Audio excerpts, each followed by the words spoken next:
우리가 세상을 살아가다 보면은 말세다, 말세구나, 그런 생각이 들 때가 있습니다.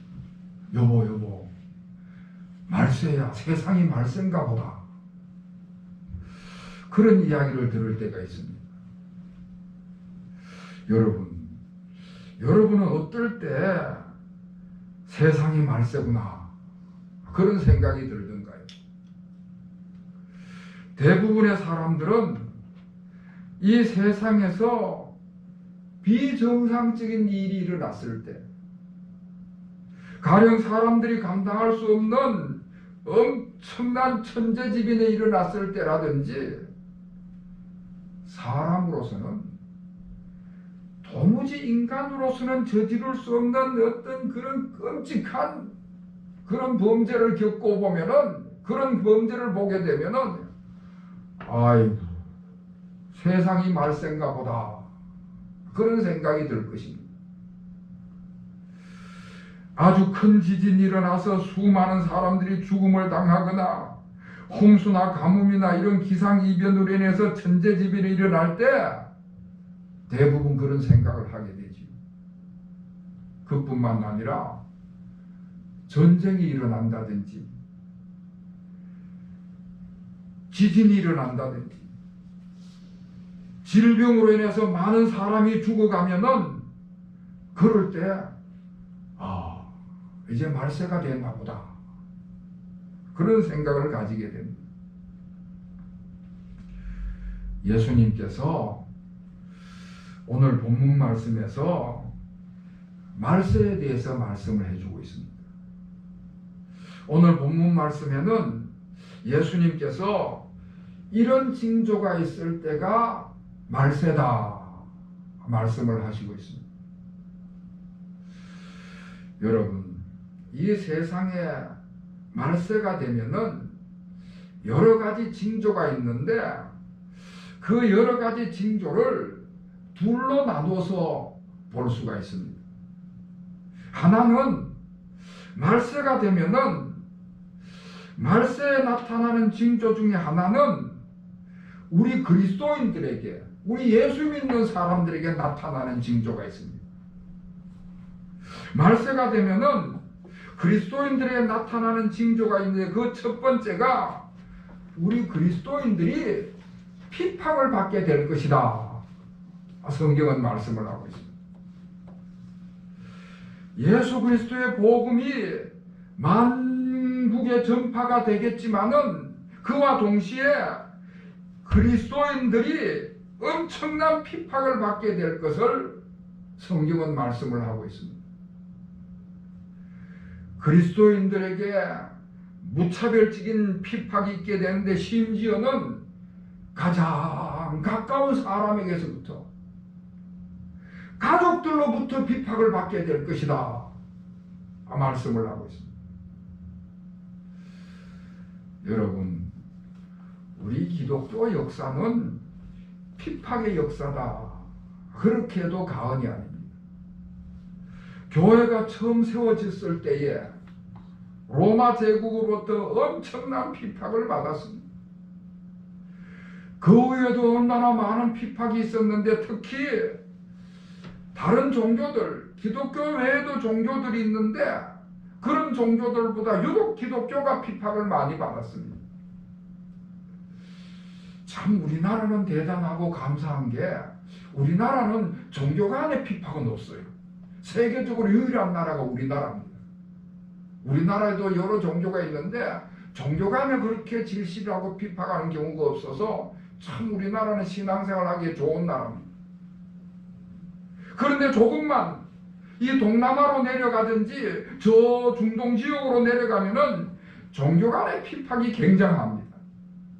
지금도 이슬람교라든지 힌두교라든지 불교 국가에서는 다른 종교들로부터 핍박을 받는다든지, 또 우리 기독교는 공산주의자들로부터 그렇게 핍박을 받아요.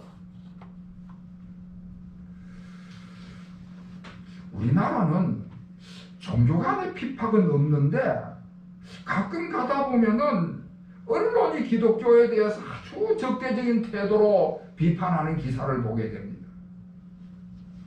언론이 아주 보이지 않는 방법으로 기독교를 비판을 하는데, 요즘에는 뭐 인터넷상에서 안티 기독교 사이트를 만들어 가지고 아주 조직적으로 계획적으로 공격을 하는 것을 볼 수가 있습니다. 그러니까 기독교에 대한 비판이 국가적인 차원이나 종교적인 차원이나 사회적인 차원에서 다양한 방법으로 진행이 되는 것을 볼 수가 있습니다. 자, 그런데 오늘 본문 말씀은 제가 24절부터 읽었습니다마는 그 앞에 13절 말씀을 보면은 이런 핍박들이 있는데, 이런 핍박들이 있을 때 이런 핍박을 끝까지 잘 참는 사람이 구원을 얻는다 말씀을 하고 있습니다. 그러니까 말세가 되면은 이런 핍박들이 우리 그리스도인들에게, 성도들에게 임하는데, 그럴 때 잘 참아야 된다, 이겨내야 된다, 인내하고 견뎌야 된다 말씀을 하고 있습니다. 자, 그리고 말세가 되면은 우리 그리스도인들에게 다가오는 징조 중에 하나가 미혹이다 말씀을 하고 있습니다. 거짓 그리스도가 일어나고 거짓 선지자가 나타나서 온갖 방법을 가지고 택하신 백성들을 유혹하게 된다는 것입니다. 우리 기독교 역사상에는 얼마나 많은 이단과 사이비가 있었는지 모릅니다. 이 온갖 이단과 사이비가 나타나가지고는 수많은 성도들을 유혹을 하고 그래서 실족을 시키는 그런 일들이 많이 벌어졌습니다. 그런데 이게 말세가 되면 될수록 더 심해진다는 것입니다.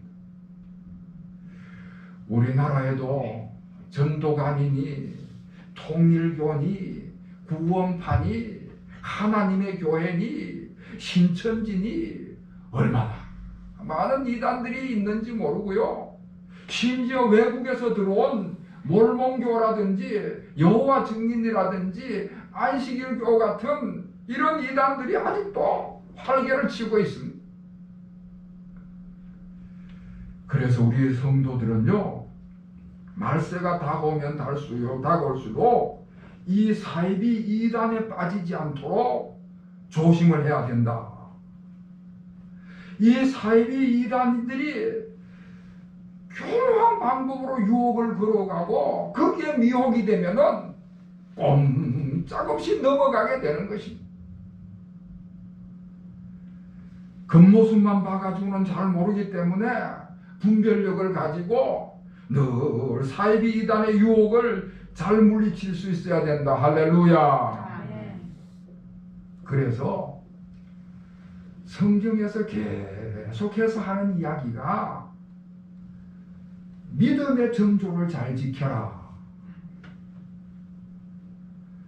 여러분, 결혼한 사람들은 남편과 아내가 서로 배우자에게 정조를 잘 지켜야 되지 않겠습니까? 그와 마찬가지로 우리 성도들은 믿음의 정조를 잘 지켜야 된다고 말씀을 하는 것입니다. 예수님만 바라고 예수님만 사랑하고 예수님을 내 신랑으로, 신랑 대신 예수님을 바라보면서 그 믿음의 정조를 지키라는 것이지. 만약에 이단이나 사이비에 유혹에 빠져가지고 그 믿음의 정조를 지켜내지 못하면은 꼼짝없이 우리 주님 다시 오시는 날 심판을 받게 되는 것입니다. 여러분, 우리가 이렇게 말세가 되면은 우리 그리스도인들에게, 믿는 성도들에게 나타나는 징조가 있는데, 먼저는 핍박을 당하게 되면 끊임없이 인내함으로써 그 핍박과 환난을 이겨내야 되는 것입니다. 그리고 사이비 이단의 미혹이 있을 때는 그 미혹에 넘어가지 않도록 믿음의 정조를 잘 지켜가는 여러분이 되시기를 주의 이름으로 축원합니다. 아멘. 자, 이렇게 말세에 그리스도인들에게, 성도들에게 핍박과 미혹이 있다면은 이번에는 그리스도인들을 떠나서 성도들을 넘어서는 전 세계적인 말세의 징조가 있다 말씀을 하고 있습니다. 전 세계적으로 일어나는 말세의 징조가 있는데 그것은 환란이라는 끔찍한 엄청난 환란으로 징조가 나타난다 하는 것입니다. 서두에 말씀을 드렸듯이 전쟁이라든지 기근이라든지 지진이라든지 이런 것들이 일어나면서 세계적인 평화와 평안을 깨고 불안과 공포가 만연하게 된다는 것입니다. 여러분, 지금 이 전 세계적으로 일어나고 있는 코로나19 바이러스도 그 중에 하나라고 볼 수가 있는 것입니다. 그러니까 유전자 조작이나 동물 복제 같은 것으로 인해서 끊임없이 질병이 생산이 되는 것입니다. 우리가 몇 년 전에 경험했던 사스, 우리나라에서는 뭐 그렇게 크지 않았는데 저 유럽에서는 사스 계질이 굉장했습니다. 지금 이 코로나나 그 사스 같은 계절이 다 동물에게 있는 바이러스가 사람들에게 들어와서 변종을 일으켜서 독성을 발해가지고 사람이 고통을 당하는 것입니다. 그러니까 치료가 안 되는 것입니다. 치료가 안 되는 것입니다. 에이즈라고 하는 성병도 마찬가지입니다. 에볼라라는 동물에게만 있는 바이러스가 사람에게 들어와서 변종을 일으켜가지고 불치의 병이 되어버리고 만 것입니다. 다시 말해서 하나님의 창조의 질서를 무시한다면은, 하나님의 창조의 질서를 유린한다면은 하나님께서 창조하신 이 피조물의 세계가 우리에게 엄청난 재난을 일으킨다는 이야기입니다. 자, 이런 환란이 있고 난 후에 최종적인 말세의 징조가 있는데 그 최종적인 말세의 징조는 이 전체, 우주 전체의 기존 질서가 파괴된다. 그렇게 말씀을 하고 있습니다.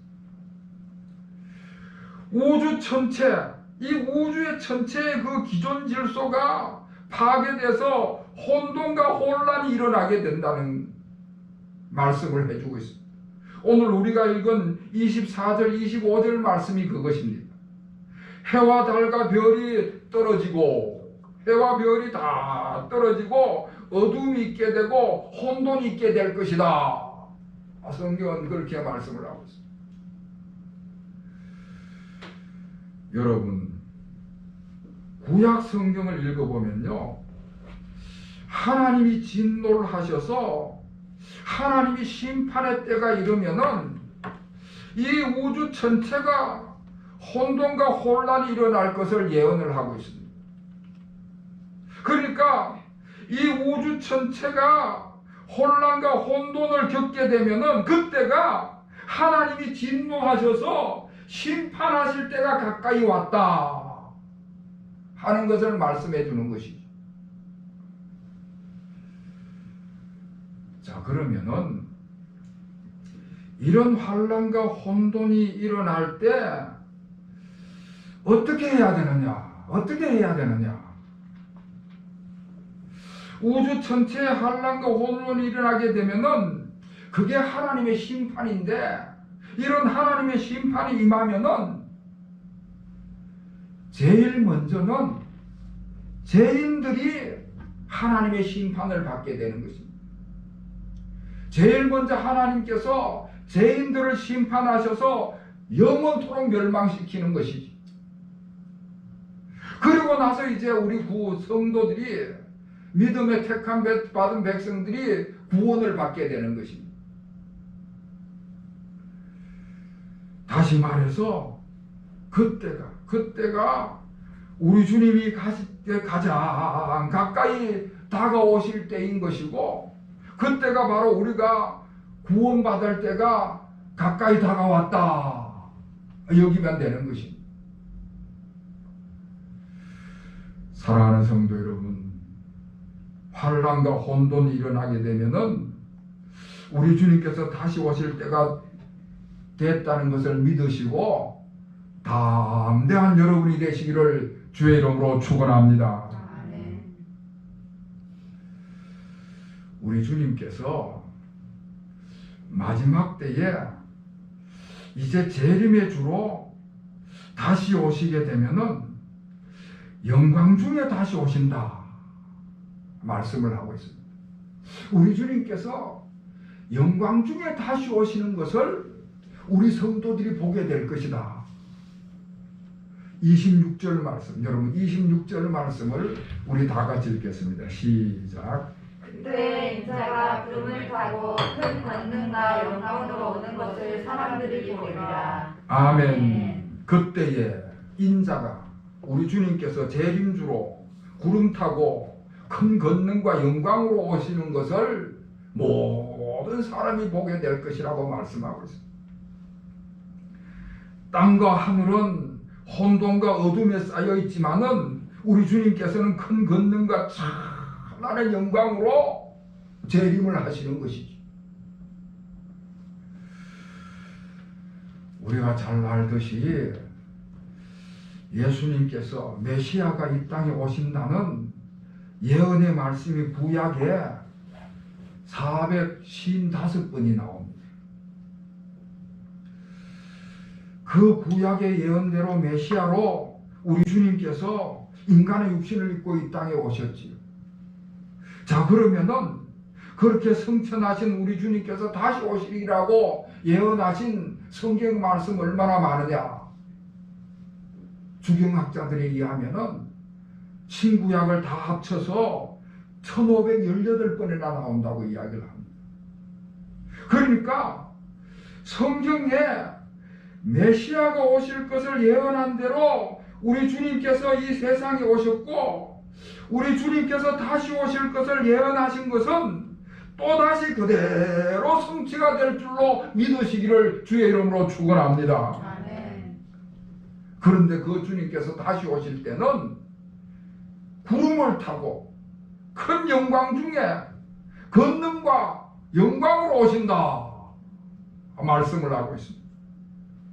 그러니까 초림 때는 처음 이 세상에 메시아로 오셨을 때는 저 베들레헴 어느 한 지역에 그 말구육간으로 오셨는데, 이번에 다시 오실 때는 우주적으로 구름을 타고 오신다고 말씀을 하고 있습니다. 초림 때는 우리 주님께서 고난을 받으셨지만은 재림 때는 영광을 받으신다. 초림 때는 우리 주님께서 인류를 구원하시기 위해서 십자가를 지셨지만은 이제는 구원받은 백성들을 받아들여야 되기 때문에 멸류관을 얻으신다. 초림 때는 우리 주님께서 죄인의 모양으로 오셨지만은 재림 때는 왕의 모습으로 오신다. 할렐루야. 아멘. 그렇게 말씀을 하고 있습니다. 그래서 하늘에 있는 자들과 땅 아래 있는 자들이 모든 무릎을 예수님 앞에 꿇겠다. 하늘과 땅의 권세를 가지시고 죄인들을 심판하시고 믿는 자들과 택하신 자들을 구원하신다 말씀을 하고 있습니다. 여러분, 우리 주님께서 그렇게 영광 중에 권능과 권세를 가지고 다시 오시면은 죄인들은 멸망을 받아야 되니까, 심판을 받아야 되니까, 영원한 지옥 형벌을 받아야 되니까 두려움에 떨게 되는 것입니다. 주님이 다시 오시는 날이, 우리 주님 재림하신 날이 가장 무서운 날이 되는 것이지. 그러나 하나님의 택하신 자들, 믿는 자들은 우리 주님 다시 오시는 그날이 영광 가운데 오실 때에 그 영광의 주님을 경배하며 그 영광을 즐거워하며 기뻐하게 될 것이다. 말씀을 하고 있습니다. 믿음을 끝까지 잘 지킨 사람, 믿음의 정조를 잘 지킨 사람에게는 착하고 충성된 종이라 칭찬을 하시면서 내 주인의 즐거움에 참여할지어다 말씀을 하십니다. 그리고 하나님 나라에 예비된 처소로 영원토록 들어가게 되는 것입니다. 요한계시록을 읽어보면은 우리 주님 영광 가운데 재림하시는 장면들이 쭉 기록이 되어 있는데 그 기록들을 읽으면 얼마나 대단한지 모릅니다. 뭐 셀 수 없는 수많은 무리들이 흰옷을 입고 종려나무 가지를 꺾어들고 그 보좌 앞에서 어린 양 앞에 서서 큰 소리로 찬양을 하고요.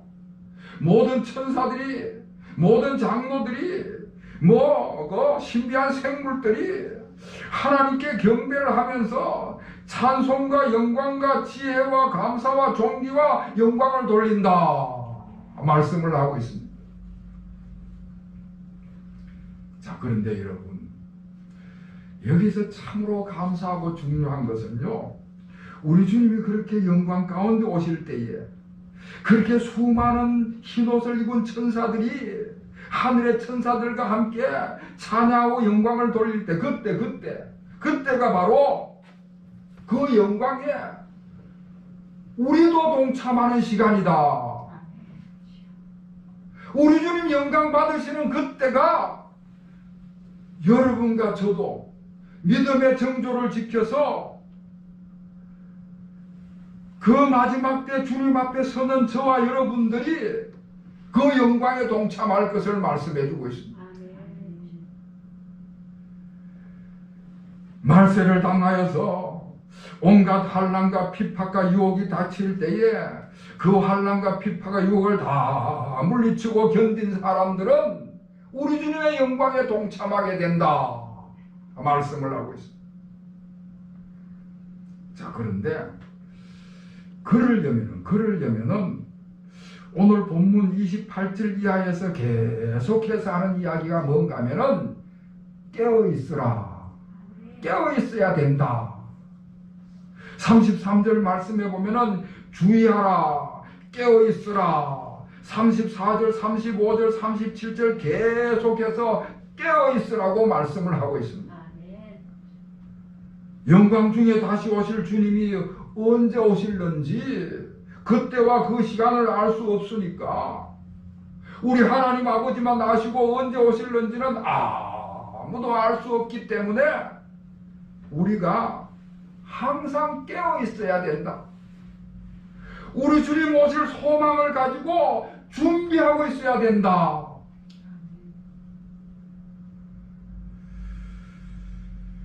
사랑하는 성도 여러분, 오늘날 수많은 사람들이 세상의 향락과 쾌락에 빠져서 잠들어 있어요.